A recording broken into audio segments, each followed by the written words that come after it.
और इधर दिल्ली एनसीआर में प्रदूषण का कहर लगातार बरकरार है। जहरीली हवा में सांस लेने को मजबूर हुए हैं लोग। प्रदूषण की वजह से आंखों में जलन हो रही है, काफी दिक्कत का सामना करना पड़ रहा है। तो देश की राजधानी में प्रदूषण का स्तर दिन ब दिन बढ़ता जा रहा है। दिल्ली में वायु प्रदूषण का स्तर और ज्यादा खराब होने की संभावना है।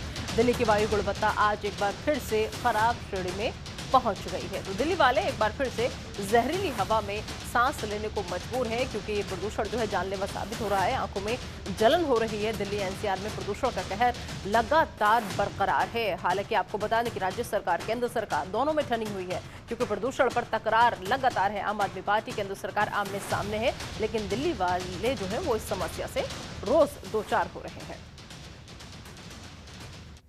इस खबर पर ज्यादा बातचीत के लिए आइए सीधा रुख करेंगे हमारी सहयोगी भावना का। भावना, जिस तरीके से जहरीली हवा में सांस लेने को लोग मजबूर हो गए हैं, लेकिन दिल्ली की प्रदूषण की समस्या जो है वो हल होने का नाम नहीं ले रही, क्योंकि केंद्र सरकार, राज्य सरकार दोनों तकरार तो कर रहे हैं आमने सामने, लेकिन समस्या की तरफ किसी का ध्यान नहीं है। जी निदा, ये बात बिल्कुल सही है कि दिल्ली वाले कहीं ना कहीं इस वक्त बेहद ही परेशान होते नजर आ रहे हैं, क्योंकि कहीं ना कहीं एक्यूआई लेवल जो है वो बहुत ही खराब श्रेणी में पहुंच चुका है। बस और दिल्ली में तमाम कई जगहों पर ऐसी भी स्थिति है कि एक्यूआई लेवल जो है वो 300 के पार दर्ज किया जा रहा है। जिस तरीके से एक्यूआई लेवल लगातार बढ़ता जा रहा है, उससे दिल्ली वालों को बेहद ही परेशानी हो रही है। सांस लेने में परेशानी हो रही है। कुछ लोग कहीं ना कहीं स्किन इन्फेक्शन से भी ग्रस्त हो रहे हैं। देखा जाए तो दिल्ली सरकार तो हर तरीके के कदम और संभव प्रयास कर ही रही है, लेकिन कहीं ना कहीं केंद्र के ऊपर भी निशाना साधती हुई नजर आ रही है। क्योंकि अभी कुछ समय पहले पर्यावरण मंत्री गोपाल राय ने भी केंद्र के पर्यावरण मंत्री को चिट्ठी लिखी थी और साफ सुझाव दिए थे कि ताकि दिल्ली में जो बढ़ता प्रदूषण स्तर है उस पे जो है कहीं ना कहीं उसका समाधान किया जाए। और वहीं आज भी देखा जाए तो आम आदमी पार्टी की वरिष्ठ नेता रीना गुप्ता ने भी प्रेस कॉन्फ्रेंस कर केंद्र सरकार के ऊपर निशाना साधा, क्योंकि जहां से डाटा सार्वजनिक किया जाता है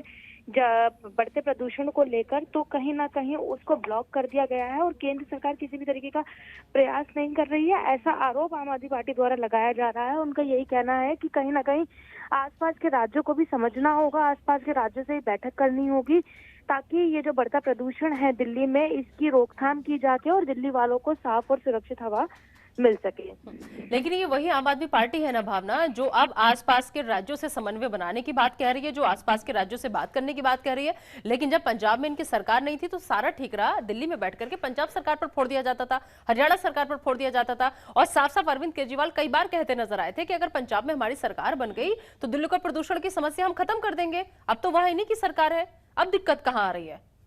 जी निदा, ये बात सही है कि जब तक आम आदमी पार्टी की सरकार पंजाब में नहीं थी तो लगातार आम आदमी पार्टी पड़ोसी राज्य के ऊपर आरोप लगाती नजर आई थी। वहीं अगर अभी फिलहाल की स्थिति बात की जाए तो आम आदमी पार्टी का ये कहना है कि पंजाब में हर तरीके के प्रयास किए जा रहे हैं। खासतौर से पराली जिस तरीके से जलाई जा रही है उसको लेकर भी प्रयास किए जा रहे हैं, लेकिन केवल पंजाब से ही नहीं, जो आसपास के और भी क्षेत्र हैं, चाहे हरियाणा है, सोनीपत है, गुड़गांव है, जहाँ पे डीजल वाहनों की आवाजाही ज्यादा है, जिसके कारण से प्रदूषण बहुत ज्यादा बढ़ता जा रहा है।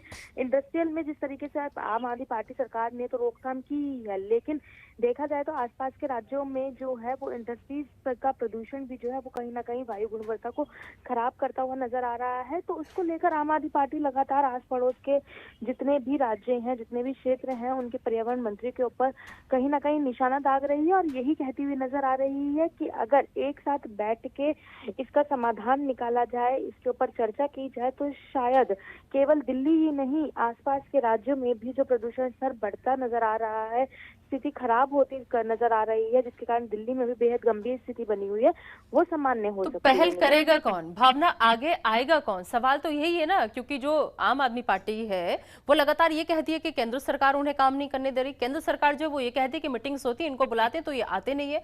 अगर दोनों साथ में मिलकर काम नहीं करेंगे, साथ में मिलकर दिल्ली की समस्या का समाधान नहीं ढूंढेंगे, तो फिर लोग तो ऐसे ही जहरीली हवा में सांस लेने को मजबूर होते रहेंगे।